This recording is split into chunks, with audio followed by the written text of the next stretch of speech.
గురుగారు ప్రతి దానికి ఒక ముహూర్తం అనేది ఉంటుంది. పేర్లు పెట్టడానికి ఉంటుంది, పెళ్ళిళ్ళు చేసుకోవడానికి ఉంటుంది. మనం పుట్టినప్పటి నుంచి చాలా సందర్భాల్లో ముహూర్తం అవసరం. అయితే పిల్లల్ని స్కూల్లో జాయిన్ చేసేటప్పుడు కూడా న్యూమరాలజీని సంప్రదించవచ్చా? దానికి కూడా ముహూర్తం అవసరమా? ఒక అద్భుతమైన విషయం అడిగావమ్మా. చాలామంది పేరెంట్స్ నా దగ్గరికి వచ్చి మా అమ్మాయిని ఇప్పటికి 3 స్కూల్స్లో చేర్చామండి, 3 స్కూల్స్ నుంచి మానేసింది, 4 స్కూల్స్ నుంచి 4 స్కూల్స్ మానేసింది, అక్కడ ఫీజు కట్టడం, ఫీజు వేస్ట్ అయిపోవటం, మళ్ళీ తీసుకుని వచ్చి ఒక నెల గ్యాప్ ఇచ్చి ఇంకో స్కూల్లో చేర్చడం. ఎందుకని? స్కూల్ ఫోబియా అని ఉంటుంది కొంతమందికి.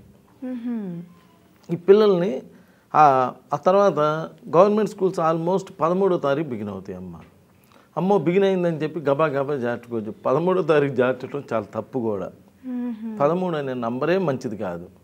అలాంటిది అంటే ఇక్కడ నేను అనేది అంతా బాగా జరిగే వాళ్ళ గురించి, సమస్య గురించి చెప్పడం లేదమ్మా. కొంతమందికి కొన్ని ప్రాబ్లమ్స్ ఉంటాయి. అలాంటి వాళ్ళని చాలా జాగ్రత్తగా డీల్ చేయాలి. 13వ తారీఖు చేరిన వాళ్ళందరూ చదవలేదంటే అట్లా నేను అంటం లేదు, కొంతమందికే ప్రాబ్లం ఉంటుంది. ఇక్కడ చాలామంది పిల్లలు చిన్నప్పుడు ఆ స్కూల్కి పంపేటప్పుడు ఏడుస్తారు అందరూ. కొంతమంది ఏడ్చినా స్కూల్కి వెళ్ళి ఏడుపు మానేసి బాగా చదువుకొని బాగా అడ్జస్ట్ అవుతారు. కొంతమంది ఇంకా దాన్ని అసలు అలానే పట్టుకొని ఇక ఏడుస్తూనే గందరగోళం చేస్తూ ఉంటారు. ఎన్ని రోజులు పోయినా అలానే ఉంటారు. అలాంటి వాళ్ళకి నేను ఇచ్చే సలహా ఏంటంటే, స్కూల్లో చేర్చేటప్పుడు, అంతకుముందు మా రోజుల్లో అయితే స్కూల్లో చేర్చేటప్పుడు ఒక మంచి డేట్లు తీసుకొచ్చి పిల్లలందరూ, పక్కన ఉన్న పిల్లలందరికి చాక్లెట్లు పంచి వాళ్ళు దిద్దిచ్చి అలా చేసేవాళ్ళు. ఇప్పుడు ఏంటంటే ఇప్పుడు అంతా స్పీడ్ యోగం కదా, అలా ఏదో చేశారు. ఇప్పుడు వాడు వచ్చి చాక్లెట్లు పంచేటప్పుడు పక్కన ఉన్న స్టూడెంట్స్ అందరికి పంచినప్పుడు వాడి మీద ఒక ఇంప్రెషన్ ఏర్పడింది వీళ్ళకి, పక్కన వాళ్ళకి ఫ్రెండ్లీగా. వీళ్ళందరూ ఫ్రెండ్లీగా కలిసిమెలిసి ఉండటం, వాడు ఒకవేళ చిన్న ప్రాబ్లం ఉన్నా వీళ్ళు హెల్ప్ చేయటం, ఇలా ఒక ఆనందకరమైన వాతావరణంలో చదువుకోవాలనిపించి చదువుకుంటారు. ఇప్పుడు ఏముంది, ఎవరు దాన్ని నాడు తీసుకొస్తున్నారు, స్కూల్లో వదిలేస్తున్నారు, వెళ్ళిపోతున్నారు. ఆ గేట్ దగ్గర వదిలేయటమే కానీ ఇంకా లోపలికి కూడా వచ్చేది లేదు. అలా ఉంది.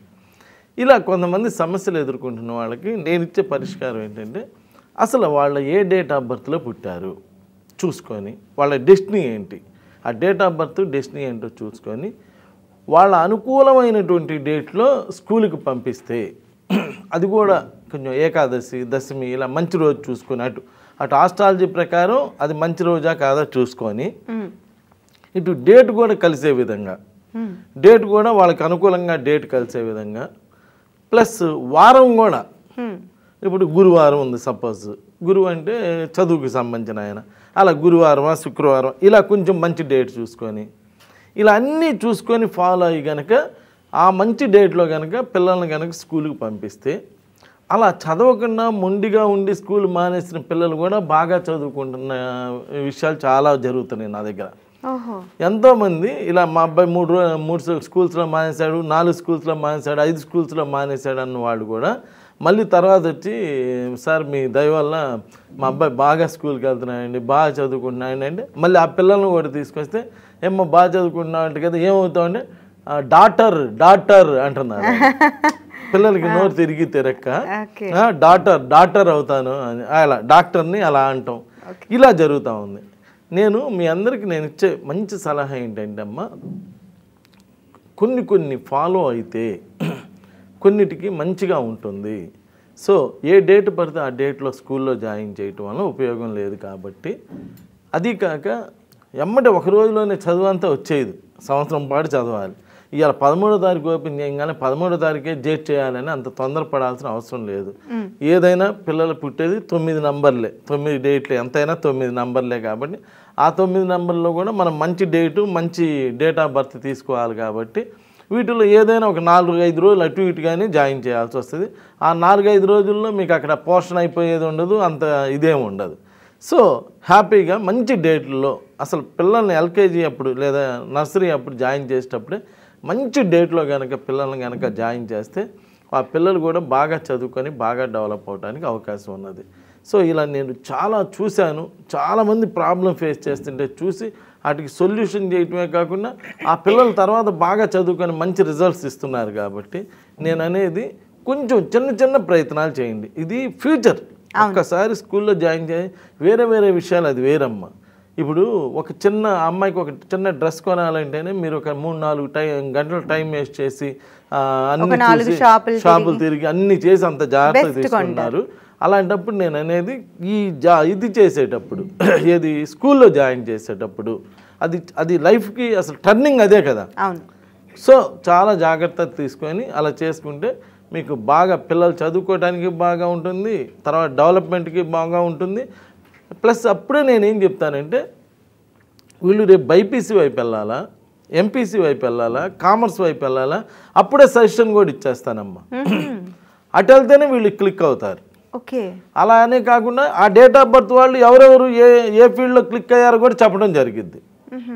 చూడమ్మా 7వ తారీఖు పుట్టారు, కాకర్ల సుబ్బారావు గారు డాక్టర్ గారు 7వ తారీఖు పుట్టారు. సో వీళ్ళందరూ సైన్స్ వాళ్ళు ఇలా, ఆర్ట్స్ వాళ్ళు ఇలా డెవలప్ అవుతున్నారు అని చెప్పడం జరిగింది. అప్పుడు వాళ్ళు మైండ్లో ఒకటి ఫిక్స్ చేసుకొని ఓహో మా అబ్బాయి ఇది చదివితే బాగుంటుంది అని ఫిక్స్ చేసుకొని చక్కగా స్కూల్కి పంపిస్తే బాగుంటుందే కాకుండా ఇంకో చిన్న సలహా అమ్మ, రోజు స్కూల్కి పంపేటప్పుడు అందరు తల్లులు బాయ్ బాయ్ అని స్కూల్కి పంపుతున్నారు కదా. అలా పంపేదేదో బాయ్ డాక్టర్ అన్నారనుకో, వాడి మనసులో ఏముండిద్ది, ఓహో మా అమ్మ నన్ను డాక్టర్ని చేయాలనుకుంటుంది, నేను డాక్టర్ అవ్వాలి అని ఒక కుతూహలం ఉంటమే కాకుండా పైన తదాస్ దేవతలు ఉంటారని చెప్పారు. ఇవాళ రేపో ఎల్లుండో ఏదో ఒక రోజు బాయ్ డాక్టర్ అంటే తదాస్త్ అంటే వాడు మంచి డాక్టర్ అవుతాడు. దానివల్ల పోయింది ఏం లేదు, బాయ్ అనే కన్ను బాయ్ డాక్టర్కి బాయ్ కలెక్టర్కి పెద్ద తేడా ఏం రాలేదు, దానికి ఎవరికి డబ్బులు కట్టక్కర్లేదు కదా. సో అలా చేసుకుంటే చాలా బాగుంటుంది. Thank you. రైట్ గురువు గారు, చాలా చక్కగా చెప్పారు. సో చూసారు కదండి, పిల్లల భవిష్యత్తుకు బీజం పడేదే స్కూలింగ్ టైంలో. ఎన్నో ముహూర్తాలు పెట్టించుకుంటారు కదా, నమ్మకం ఉంది కదా భగవంతుడు అంటే. సో స్కూల్కి వెళ్ళే విషయంలో కూడా జాగ్రత్త తీసుకోండి. గురువు గారికి ఏమైనా సమస్యలు ఉంటే పరిష్కార మార్గాల కోసం గురువు గారిని సంప్రదించండి. స్క్రోల్ అవుతున్న నెంబర్ని కాంటాక్ట్ చేయండి. నమస్తే.